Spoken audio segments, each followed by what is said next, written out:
नमस्कार दोस्तों। लो फिर आ गया मैं एक नई कहानी लेकर। ये कहानी बहुत ही इंटरेस्टेड है और आपको भी बहुत ही ज़्यादा इंटरेस्टेड लगेगी अगर आप इसे पूरी पढ़ेंगे तब।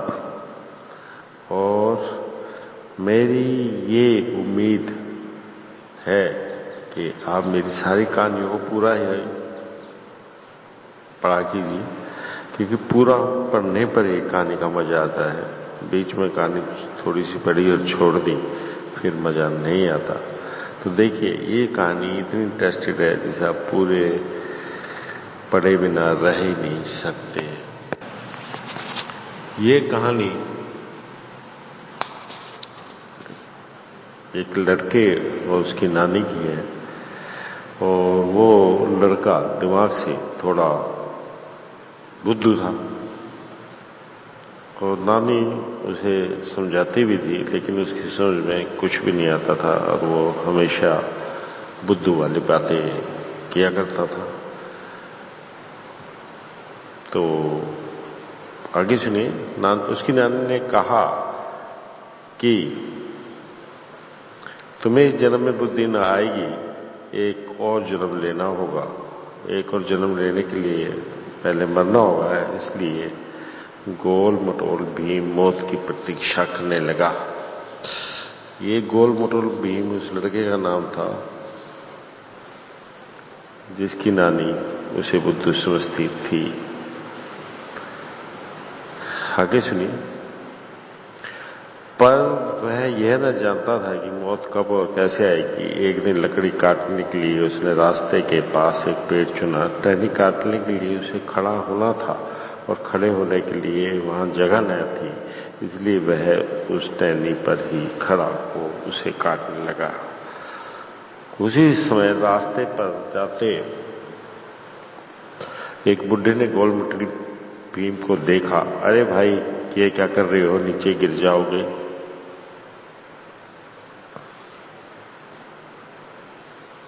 तुम सोच रहे हो कि मैं पेड़ पर चढ़ना नहीं जानता हूं? क्या मैं टहनी काटना नहीं जानता हूं?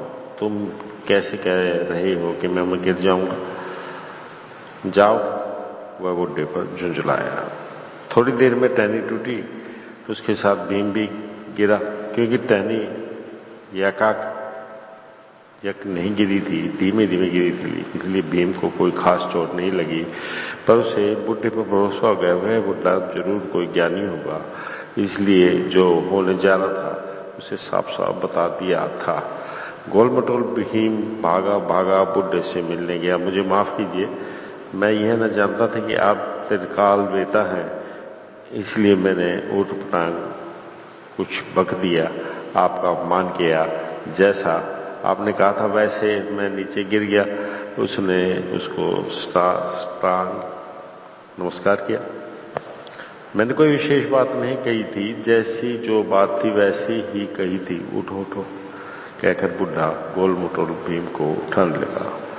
आप सब जानते हैं, मैं आपके पैर तब तक नहीं छोड़ूंगा जब तक आप यह न बताएंगे कि मैं कब मरने जा रहा हूं, गोल मटोल भीम ने कहा। बुढ़ा जान गया कि वह बावला था। उसने उससे कहा, जब तुम्हारी आयु खत्म हो जाएगी, जब तुम मर जाओगे। आयु कब खत्म होगी? गोल मटोल भीम ने फिर पूछा। जब तुम्हारे सिर के बाल सफेद हो जाएंगे तब तुम्हारी आयु खत्म हो जाएगी, बूढ़े ने कहा। फिर सिर के बाल कब सफेद होंगे? गोल मटोल ने फिर पूछा। उस बावले से पीछा छुड़ाने के लिए बुढ़े ने कहा, अरे ये भी कौन सी बड़ी बात है, सवेरे उठकर दही के साथ चावल खाना, मगर हाथ ना धोना, उसे सिर पर लगा लेना। जब तुम्हें 3 डकार आएंगी, तीसरी डकार के साथ तुम्हारे प्राण चले जाएंगे, बुढ़े ने कहा। गोल मटोल भीम यह सलाह सुन पूरी तरह संतुष्ट हुआ। उसने बुढ़े के पैर छोड़ दिए। काटी टहनी के और टुकड़े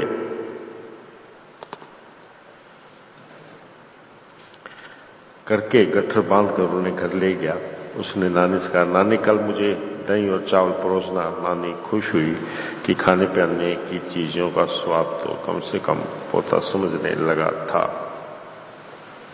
भीम बड़ा खुश था कि अगले दिन वह मरने जा रहा है। मरने के बाद उसने गाड़ना लाने के लिए आसान ना था, इसलिए वह गांव के बाहर गया और अपने लिए एक बड़ा सा गड्ढा खोद कर चला आया। नानी ने उसको दही चावल परोसे। उसने दही खा ली और झूठी उंगलियां सिर पर पोंछ ली। बालों पर दही लग गई।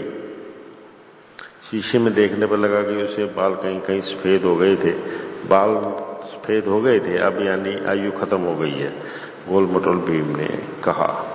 इतने में डकार आई। एक प्राण चला गया है, अब 2 प्राण जाने हैं। सोचता हुआ उस गड्ढे के पास दौड़ा दौड़ा गया। रास्ते में उसे दूसरी डकार आई।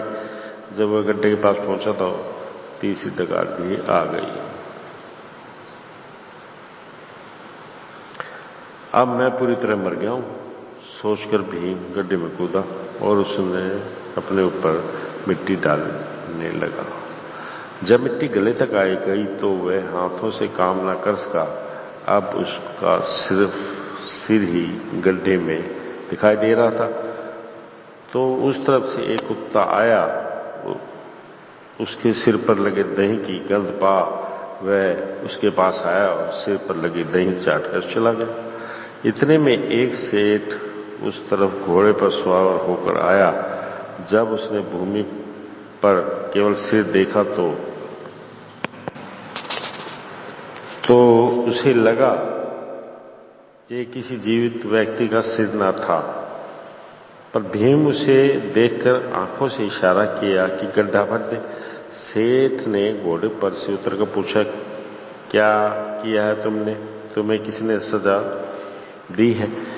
पर भीम मुख से कुछ न बोला, आंखों से ही इशारा करता रहा। पर सेठ प्रश्न करता ही रहा। आखिर भीम ने ऊपर कहा, अरे भाई मैं मर गया हूं, मुझे और ना मारो, वह मिट्टी मुझ पर डाल दो, गड्ढा भर दो।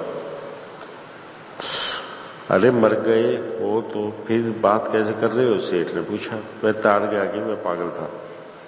मैंने कहा तो है कि मैं मर गया हूं, पर तुम्हें समझ ना आए तो मैं क्या कर सकता हूं? गोल मटोल भीम ने कहा। देखो भाई, मैं तुम्हें एक जीवन देता हूं।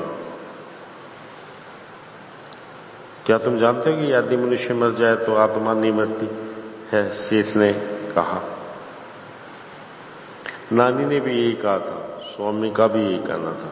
वे मरकर फिर से जी उठे थे। मैं मरकर भी जीवित हूं, पर मैं नानी के पास नहीं जाऊंगा, वह मैं हमेशा पागल बताती है।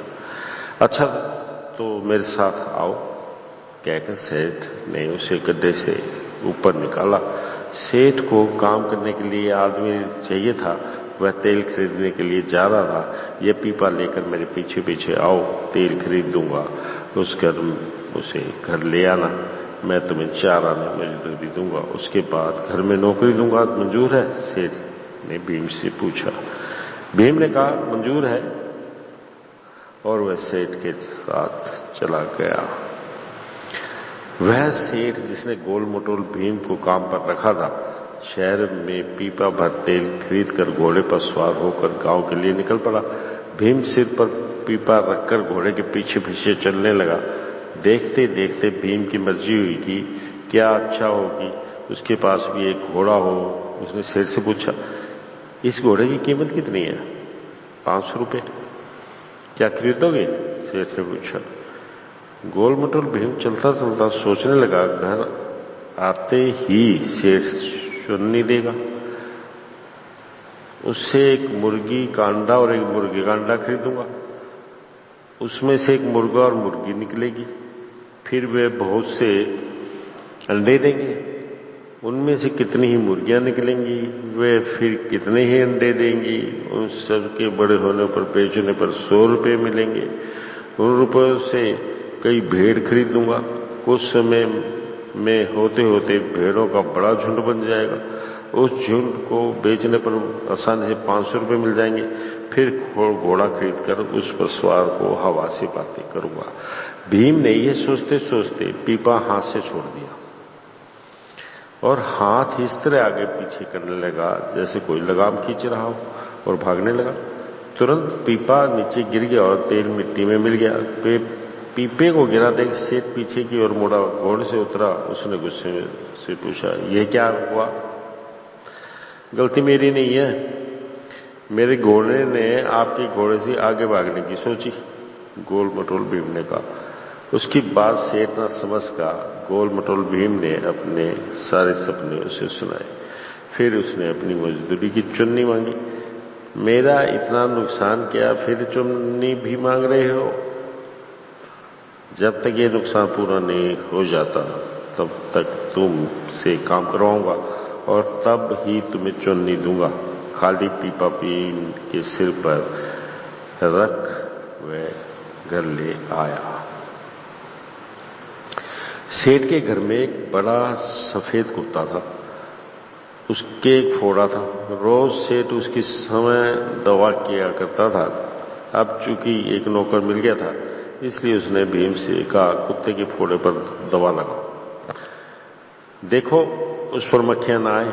गोल मटोल भीम ने फोड़े पर दवा लगाई और वहीं बैठ गया। मक्खियां मंडराती भिनभिनाती आई। उसने हाथ हिलाकर कहा, जाओ जाओ। सेठ ने कहा कि तुम इस पर ना भिनभिनाओ। सुना नहीं तुमने? मक्खियां जाने को गई और फिर आ गई। और तुमसे ही तो कह रहा हूं, अकल नहीं है। गोल मटोल भीम उन पर गरजता, परंतु मक्खियां ने उसकी ना सुनी। तुम बिना डंडे के नहीं सुनोगे, कहता गोल मटोल भीम कुछ दूर गया और एक बड़ा मुसल ले आया। कुत्ते पर भिनभिनाती मक्खियों को उसने मारना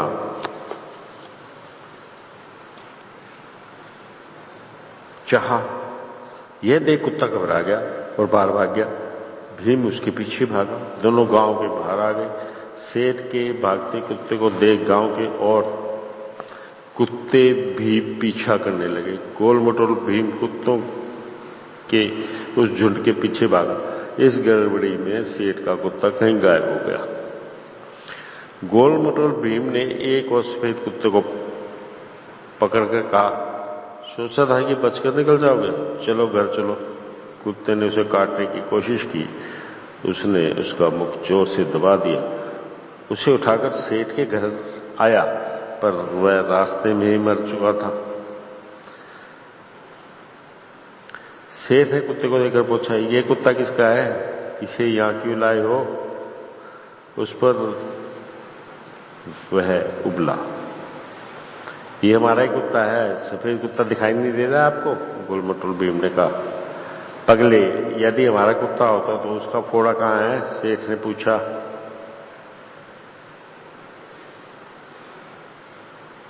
दवा जो लगाई थी, फोड़ा ठीक हो गया, गोल मटोल भीम ने कहा। सेठ को उसकी बातें सुनकर गुस्सा आ गया। यदि हमारा है तो मरे कुत्ते को घर क्यों लाए? जब मैंने इसे पकड़ा था तब जिंदा ही था। ये मुझे काटने आया और मैंने इसका मुख जोर से बंद कर दिया। भीम ने कहा, जाए तुम्हारी अकल भाड़ में। किसी गांव वाले का कुत्ता तुमने यूं ही मार दिया। यदि उनको इस बात का पता लग गया तो मेरी इज्जत मिट्टी में मिल जाएगी और तुम्हारे प्राण जाएंगे। इसे एक चटाई में लपेट कर बगल में रख लो। मैं फावड़ा लेकर गांव के बाहर जाता हूं, वहां एक गड्ढा खोदकर उसमें कुत्ते को गाड़ देंगे। देखो ये बात किसको ना मालूम हो, सेठ ने कहा। फावड़ा लेकर सेठ के चले जाने के बाद भीम सफेद कुत्ते को एक चटाई में लपेटकर उसके पीछे चल पड़ा। जब वह खोजता खोजता सेठ के पास गया तो उससे पहले ही गड्ढा खुद रखा था। इतनी देर क्यों की? कुत्ते को जल्दी बाहर निकालो, सेठ ने गोल मटोल भीम से कहा। पर जब चटाई खोलकर देखी तो उसमें कुछ न था। कुत्ता कहीं रास्ते में गिर गया था। फिर जाओ देखो उसे कहां गिराया था, फिर उसे उठाकर लाओ। सेठ ने भीम को फिर पीछे भगाया।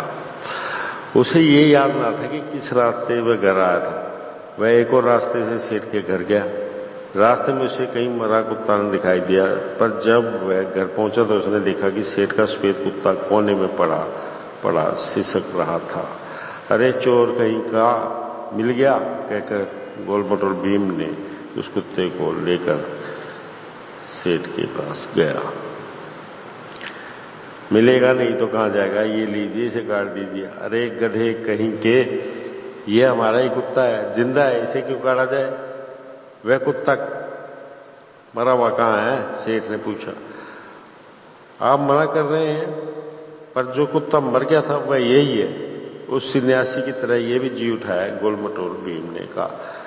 जा मूर्ख कहीं का, उस मरे कुत्ते को पकड़ कर लाओ, मालिक ने उसे फटकारा। गोल मटोल भीम क्या करता, फिर पीछे चल पड़ा। इस बार वह उसी रास्ते गया जिस रास्ते आया था। जिस जगह कुत्ता गिरा पड़ा था वहां लोगों का झुंड जमा था। उन लोगों में उसका मालिक भी था। सब ये अचरज कर रहे थे, कुत्ता कैसे मर गया। इतने में गोल मटोल भीम वहां आया, मरे कुत्ते को देखकर बोला, अरे तुम यहां हो, आओ तुम्हें गाड़ दें। फिर उसने कुत्ते को उठा लिया। सबने उसे खड़ा करके पूछा, कौन हो तुम? उस कुत्ते से तुम्हारा क्या काम है? क्या तुमने इसे मारा है? तुम ठहरो, गड्ढे के पास मेरा मालिक मेरा इंतजार कर रहा है। इससे पहले कि इसके बारे में किसी को पता लगे, इसे गाड़ देना है, गोल मटोल भीम ने कहा। चुटकी भर में सच मालूम हो गया। सब मिलकर भीम के साथ सेठ के पास गए। अरे वाह, आपको भी क्या सूझी है? सेठ का अपमान हुआ। उसने सिर पीटते हुए मरे कुत्ते के मालिक को कहा, इसे मैं चलते चलते राह से उठा लाया था। अच्छी मुसीबत मैंने पाली। कुत्ते का जाना मैं दूंगा, मगर अब मुझे और तंग ना करो। उसने गोल मटोल भीम से कहा, जो कुछ हुआ था वह काफी है, अब जाओ। वाह वाह मालिक, मेरी चुन्नी कब दोगे? गोल मटोल भीम ने कहा, जो किया है वह काफी नहीं है, तो इस पर चुन्नी चाहते हो? तुम्हें शर्म नहीं आती? सेठ ने गुस्से में कहा, आपने कहा था कि मास पूरा होने तक अगर मैंने काम किया तो चुन्नी दे देंगे, तो वो चुन्नी कहाँ है अब? गोल मटोल भीम ने पूछा। अगर वह खड़ा खड़ा उससे बातें करता तो रहा तो सेठ ने सोचा कि उसकी बची खुची इज्जत भी जाती रहेगी, इसलिए उसने गोल मटोल भीम को चुन्नी दे दी। गोल मटोल भीम उछलता कूदता नानी को चुन्नी दिखाने घर की ओर चल पड़ा। सेठ की दी हुई चुन्नी लेकर भीम निकल पड़ा। वह जंगल के रास्ते जा रहा था कि अंधेरा हो गया। अंधेरे में वह कुछ दूर ही गया था कि उसने कुछ लोगों के सिर पर गठरियां रखकर सामने से आते हुए दिखाई दी। वे जेवरों के व्यापारी थे, जंगल को पार करके गांव के थे। वे व्यापारी डाकुओं के डर से जो कुछ सोना चांदी उनके पास था उनको सिर पर रखकर भागे आ रहे थे। जोहरियों ने जंगल में ही रात काटने की सोची। उन्होंने भीम को देखकर पूछा, अरे भाई तुम कहां जा रहे हो? जंगल के पार के गांव में डाकू आए हैं। हाँ, वहीं से भागे आ रहे हैं। तुम कौन हो? भीम ने पूछा। हम जोहरी हैं, हम पेड़ों पर चढ़कर सो जाएंगे, यदि तुम पहरा देते रहे तो तुम्हें कुछ देंगे। उन्होंने कहा, तुम पेड़ पर चढ़ जाओ, पर मैं नीचे ही रहूंगा। भीम ने कहा, यदि कोई जानवर आया तो? जोहरियों ने पूछा। मार दूंगा, कोई डर नहीं है, तुम कहीं नींद में ना लुढ़क जाना, जरा संभल कर रहना। भीम ने कहा। वह लड़का बहादुर है, हिम्मत वाला है। भीम की प्रशंसा करते जोहरी पेड़ पर जा बैठे। उन्होंने पोटलियों को टहनियों पर लटका दिया, अपने को भी टहनियों पर बांधा ताकि नींद में नीचे ना गिर जाए। वे सो रहे थे और भीम पेड़ के तने के सहारे सो गया। रात को डाकू उस तरफ पैदल चलते हुए आए। आगे का डाकू भीम के पैरों से टकराकर गिरते बचा। अरे कुछ बचकर चलो, ये कोई तना पड़ा है, उसने कहा। चोर का पैर पड़ते ही भीम उठ गया। वह गुस्से से गरजा, अरे मुझे तना बताते हो? क्या तुम्हारी आंखें नहीं है? कहता हुआ उठ खड़ा हुआ। तो तुम आदमी हो, जो कुछ तुम्हारे पास है वह सब दे दो, नहीं तो तुम्हें मार देंगे। डाकू ने कहा। दे दूंगा, पर तुम हो कौन? भीम ने पूछा। डाकू, जो तुम्हारे पास है वह दे दो, यानी तुम डाकू हो तो लो ये चुन्नी, मेरे पास इससे अधिक कुछ नहीं है। उसने अपनी चुन्नी दे दी। वे अपने रास्ते चले गए।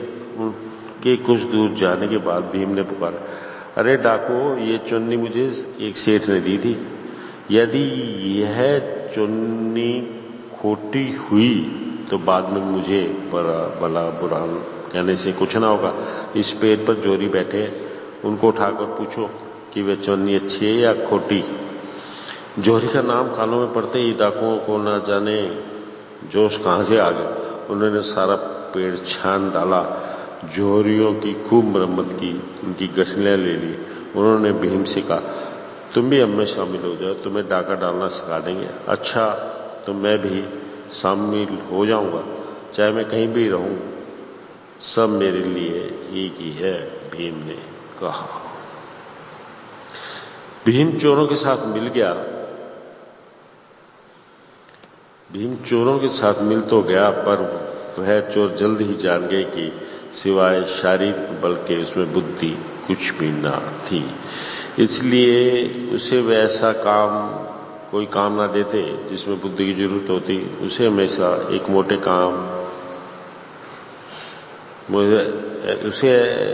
ऐसे मोटे काम ही देते जिनमें शारीरिक बल की आवश्यकता होती। एक दिन रात को चोर एक धनिक के घर चोरी करने के लिए भीम को भी साथ ले गए।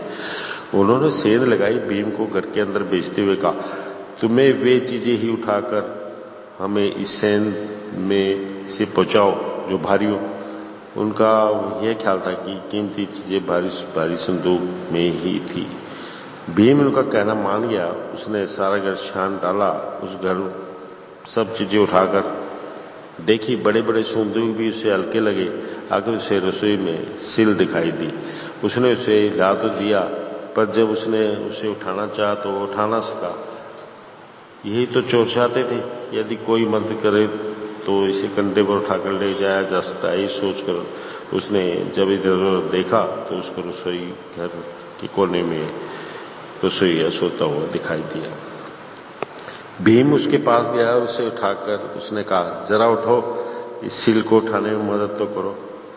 तो रसोईये ने सिर उठाकर पूछा, कौन हो तुम? सिल उठाने में मदद क्यों चाहते हो? यह चोरों को चाहिए, वे सेंध लगाकर बाहर बैठे हैं। यह सिल ही ऐसी चीज है जो मैं अकेला उठा नहीं पा रहा हूं, भीम ने कहा। तो रसोईया जोर से चिल्लाया, चोर चोर चोर चोर। सब ने उठकर भीम को पकड़ लिया। वह शोर सुन चोर तो चंपत हो गए। घर वालों ने भीम से ही तरह तरह के प्रश्न किए। उन्होंने भी ये जानकर कि वह कतई मूर्ख था, उसे छोड़ दिया। वह अपने मालिक चोरों को ढूंढता गया। चोरों ने उसे बुरी तरह डांटा फटकारा। उन्होंने उसे नौकरी में से निकालने की सोची, परंतु जब उसने कहा कि वह आइंदा अक्लमंदी के काम करेगा तो उन्होंने उसे क्षमा कर दिया। अगले दिन चोर एक जमींदार के घर चोरी करने गए। उनके साथ भीम भी था। इस बार सेंध लगाकर भीम को मकान के अंदर भेजते हुए कहा, इस बार सिल के पास ना जाना, यह रेत ले जाओ। ऊपर जाकर यह रेत छिड़को। जो चीज रेत पड़ने पर गलगल ध्वनि करे उसे उठा ले आओ। भीम चोरों से रेत की बोरी लेकर मकान में घुसा। वहां बहुत से लोग सो रहे थे। कुछ मुंह खोलकर खुराटे मार रहे थे, कुछ चुपचाप पड़े थे। चोरों ने रेत छिड़कने के लिए कहा, यदि रेत छिड़की गई तो क्या होगा? वे इनके चेहरे और मुखों में नहीं पड़ेगी? यदि रेत छिड़की गई तो क्या होगा? इनके चेहरों पर और मुख में नहीं पड़ेगी क्या? ये सोच भीम जोर से चिल्लाया, अरे मैं रेत छिड़कने जा रहा हूं, जो कोई सो रहा हो वो मुंह ढक ले। उसका चिल्लाना सुन सब उठ गए। शोर शराबा हुआ, चोर भाग गए। घर वालों ने भी कुछ देर बाद भीम को जाने दिया। फिर चोरों के पास गया। इस बार फटकार तो मिली ही, भीम को चोरों ने मारा भी। वह गिड़गिड़ाया कि उसे माफ कर दिया जाए। यदि फिर तुमने इस तरह का काम किया तो तुम्हारा सिर काट दिया जाएगा। जरा संभल कर रहो, चोरों ने उसे खबरदार किया। उसके बाद चोर राजा के महल लूटने गए। उसमें धान के कमरे और तरह तरह की चीजों भरे हुए अलग अलग कमरे थे। एक कमरे को लूटने के लिए एक एक चोर को चुना गया। भीम को बाहर छोड़ दिया गया। और उसे हिदायत दी कि यदि कोई खटका हो तो शरंगवाद जोर से बजाए। उसका शोर सुनते ही चोर भाग जाएंगे। जब चोर अंदर चले गए तो भीम कुछ देर अकेला खड़ा रहा। यहां तो खटके की कोई बात नहीं है सोचकर वह भी अंदर गया। अंदर जाते ही उसे पशुशाला दिखाई दी। उसमें एक चोर ने एक गो खोलनी चाहिए। वह गो जरा अकड़ थी, पास आते ही सींग मारती थी। एक आदमी अकेला उसे नहीं खोल सकता था, इसलिए चोर ने पास खड़े भीम को नहीं देखा। अरे बाबा जरा सींग तो पकड़ो। तुरंत भीम ने बगल में से शरंगवाद निकाला और जोर से उसे बजाया। यह शोर सुनकर राजा के सैनिक उठ गए। चोर ये न समझ कि बात की आवाज बाहर से आई, न आकर अंदर से क्यों आई थी। वह जहां थे वहीं खड़े हो गए और वह सैनिकों द्वारा पकड़े गए। राजा ने चोरों को पकड़ लिया, उनको आजीवन कैद की सजा दी। चोरों को पकड़वाया था इसलिए भीम को 500 रुपये नकद दिए गए और उसे बहुमूल्य अंगूठी भी दी गई। उनको लेकर वह अपने घर की ओर निकल पड़ा। चोरों को पकड़ने के लिए जो उसे इनाम मिला था उसे गांठ में रखकर भीम अपनी नानी को देखने निकला। उतना धन देखकर नानी बहुत खुश होगी, फिर कभी उसे अनाड़ी नहीं कही। ये सोच उछलता कूदता जोश में वो चलने लगा। भीम अभी कुछ दूर ही गया था कि रास्ते में एक नहर आई। नहर काफी गहरी थी, उसके किनारे भी ऊंचे ऊंचे थे। नहर पर हल्के फट्टों का पुल था। भीम उछलता कूदता जो उस पुल पर गया तो वह भी टूट गया। आधा पुल पानी में गिर गया और आधा खड़ा रहा। भीम नीचे गिरने वाला ही था कि सौभाग्यवश उसने वह भाग पकड़ लिया जो अभी ऊपर था। उसे पकड़ लटकता रहा। वह ऊपर भी न चढ़ पाता था और जब वह यूं लटक रहा था तो उस तरफ एक बंजारा है। यह भीम की असहाय स्थिति देख उसे यह सोच ये बेचारा बड़ी आफत में फंसा है, उसकी मदद करने आया। उसने भीम से कहा, अरे लड़के जोर से पकड़े रहो, मैं तुम्हारे पैर पकड़कर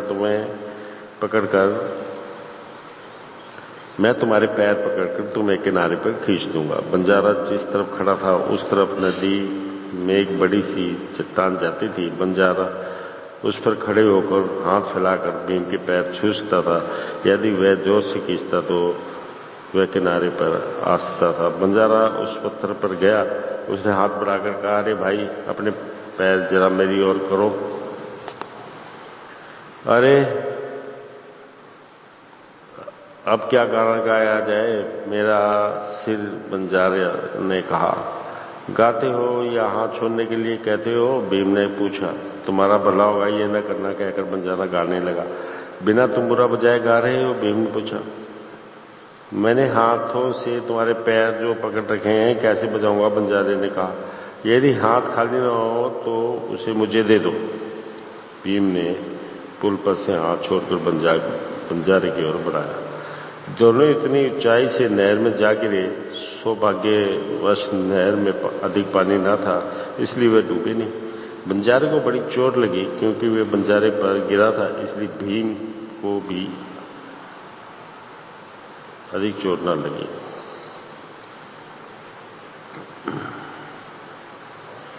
भीम की सहायता से बंजारा किनारे पर पहुंचा। ऐसा लगता था कि हाथ पैर टूट गए, हिल नहीं पाता हूं। गांव पर जरा तेल लगाओ।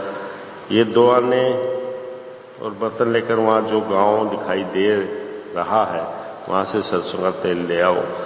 भीम पैसे और बर्तन लेकर गांव में जाकर दुकान से तेल खरीद लाया। दुकानदार ने बर्तन में तेल डालकर कहा, थोड़ा तेल बाकी रह गया है, यदि कोई शीशी नहीं तो कोई बर्तन हो तो उसमें भी दे दूंगा। भीम ने तेल के बर्तन को गौर से देखा। उसने पाया कि अभी इसमें कुछ जगह थी। जो बचा है इसी में ही डाल दो।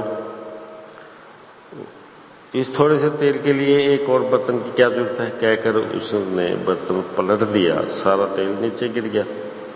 दुकानदार जान गया कि भीम निरा बेअकल था।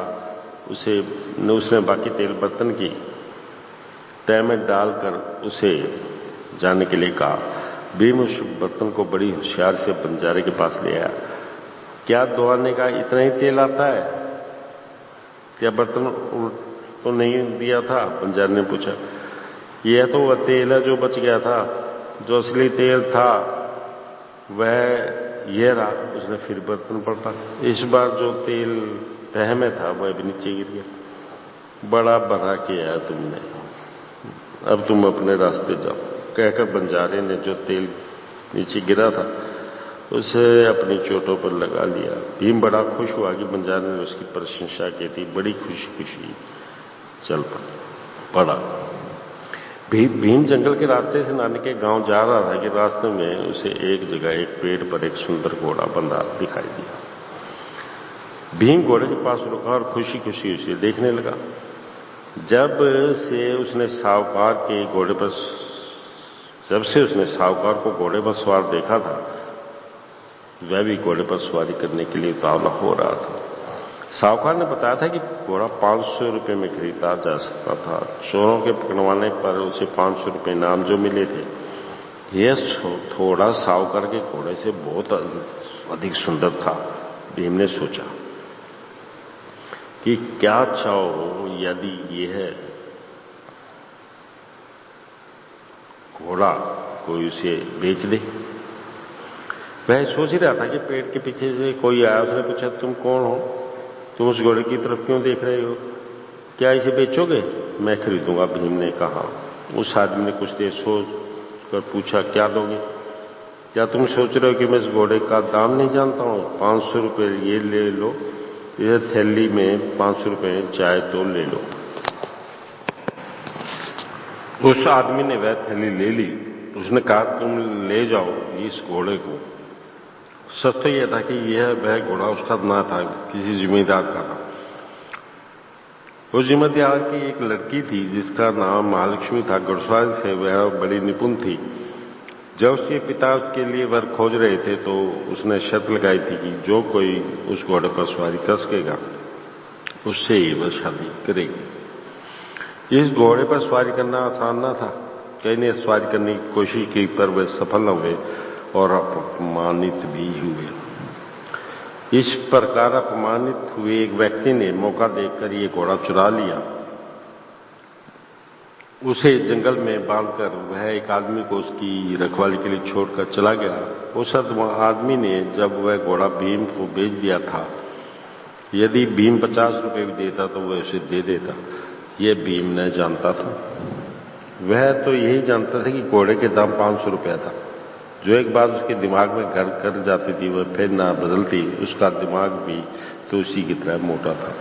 घोड़ा बेचने वाले ने भीम से पूछा, क्या तुम घोड़े की सवारी करना जानते हो? कभी सवारी की है? मैंने कभी घोड़े पर सवारी नहीं की, पर यह भी ऐसी कौन सी बड़ी बात है? भीम ने कहा, पहले घोड़े पर सवार हो जाओ, फिर घोड़ा खोल दूंगा। भीम जब घोड़े पर सवार हो गया तो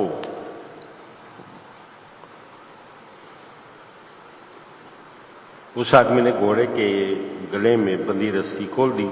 तुरंत घोड़ा बांध की तरह भागने लगा। भीम क्योंकि ताकतवर था, उसने लगाम जोर से पकड़ ली। पैर घोड़े से सटाए रखे, इसलिए नीचे नहीं गिरा।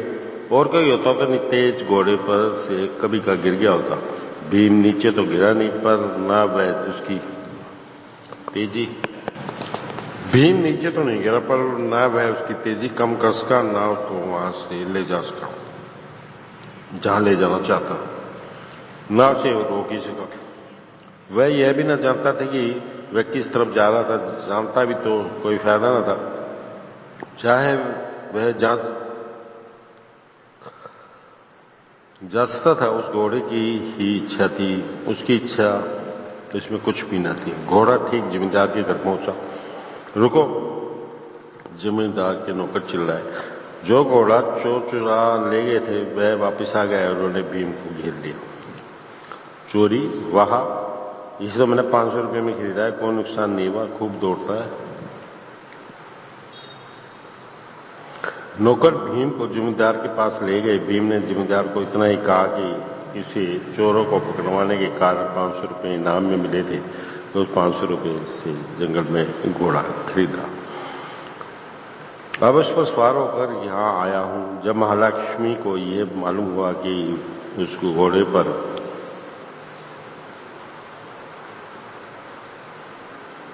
जिस पर कोई सवारी न कर सकता था उसने सवारी की है, तो वह उससे विवाह करने के लिए मान गई। जमींदार ने सोचा यदि घोड़े पर सवारी करने के अलावा चोरों को भी पकड़वाया तो योग्य ही होगा। फिर भी उसने सोचा कि अच्छा है कि तुम्हारा पद वगैरह जान लिया जाए। फिर भी उसने भीम से पूछा, बेटा तुम हमारे लड़के से विवाह करोगे?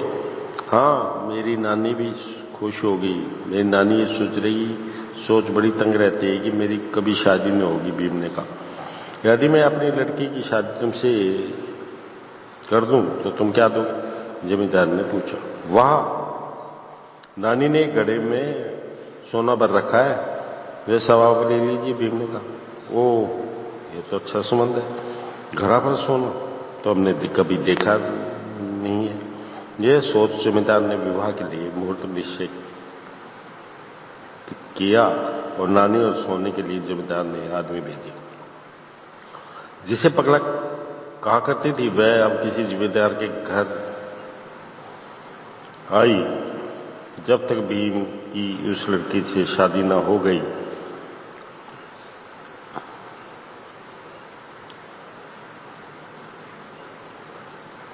उसने उसे ये न बताया कि वह बावला था। शादी के बाद उसने महालक्ष्मी से कहा, बेटा तुम्हारा पति मेरा बावला है, उसे मैं नहीं पाल पोस कर बड़ा गया, अब तुम ही उसकी देखभाल करो। वह अक्लमंद भी नहीं है, वह एकदम निष्कपट है। उसने सब कुछ साफ बता दिया। महालक्ष्मी अक्लमंद थी। नानी की बातें समझकर उसने कहा, मैं आपके पोते की अच्छी तरह देखभाल करूंगी। मैं अपने पिता की इकलौती हूं, इसलिए मैं आपके पोते को यहीं रख लेंगे, आप भी यहीं रहिए। परंतु नानी माना ठहरी। वह यह कहकर के अपने घर के आंगन की देखभाल करनी थी। भीम को जमींदार के घर छोड़ अपने घर वापस चली गई। गोल मटोल भीम भी अब गृहस्थीदार हो गया और अपनी स्त्री महालक्ष्मी के साथ सुखपूर्वक गृहस्थी निभा रहा था। एक दिन भीम ने देखा कि रात को सोते समय महालक्ष्मी की नाक बज रही थी। उसे संदेह हुआ कि किसी भूत ने उसकी पत्नी को पकड़ लिया है, इसलिए ही वह यूं खुर्राटे मार रही थी। सवेरा होते होते वह भूत वेद को बुलाने के लिए निकला। महालक्ष्मी ने, जो हमेशा अपने पति को 1000 आंखों से देखा करती थी, पूछा, बिना बताए कहां जा रही हैं आप? भूत वेद से बात करने जा रहा हूं, भीम ने कहा। यदि भूत वेद से ही बात करनी है तो क्या आपको ही जाना है? नौकर से उन्हें बुलवाइए, महालक्ष्मी ने कहा। हाँ, ये तो ठीक है, पर जो बात मैं भूत वेद से करूंगा वह तुम्हें नहीं सुननी चाहिए, भीम ने कहा। नहीं सुननी चाहिए तो नहीं सुनूंगी, कहकर महालक्ष्मी ने नौकर को भेजकर भूतवेद को बुलवाया। भीम भूतवेद को एक कमरे में ले गया। लगता है मेरी पत्नी की शरीर में कोई भूत घुस गया। जब वह सोती है तो बहुत बड़ा शोर करता है वो भूत और मुझे तंग करता है। उस भूत को भगाने के लिए कुछ न कुछ करना होगा, भीम ने कहा। पर भूतवेद जान गया कि पत्नी को खुराटे मारते देख यह सोच रहा है कि उसे भूत ने पकड़ लिया है। यह सोच के उसका भाग्य चमका है। भूतवेद ने कहा, मैं हूं। इस तरह के भूतों को छुड़ाने के लिए बहुत कुछ करना होता है, कम से कम 2000 रुपये खर्च होंगे। कितना भी खर्च हो मैं दे दूंगा, भीम ने कहा। इन दोनों की बातचीत महालक्ष्मी ने आड़े में खड़े होकर सुन ली। भूतवेद पर उसे बड़ा गुस्सा आया। जब वह जा रहा था तो उसने आकर कहा, आज आप हमारे यहां खाना खाइए।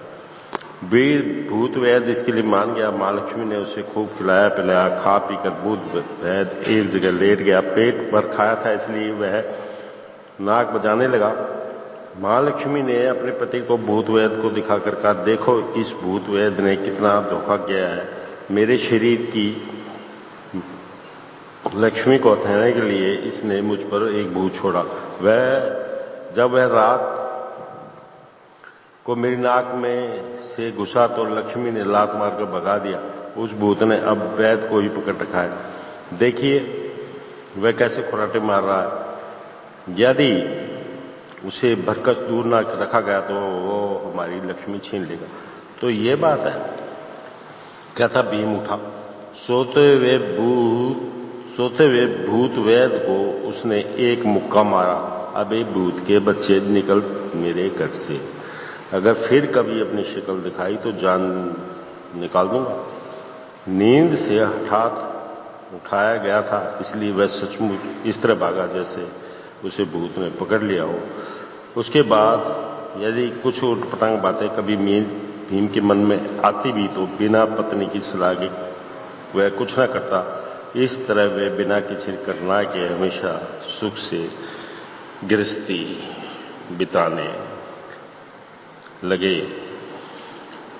अच्छा दोस्तों, तो ये कहानी थोड़ी लंबी जरूर थी, लेकिन थी बहुत मजेदार और इंटरेस्ट के साथ। आप भी सुनिए, आपको बहुत मजा आएगा, लेकिन कहानी पूरी सुनिएगा। तो फिर उपस्थित होता हूं आपके पास एक नई कहानी लेकर अगली बार। धन्यवाद दोस्तों, नमस्कार।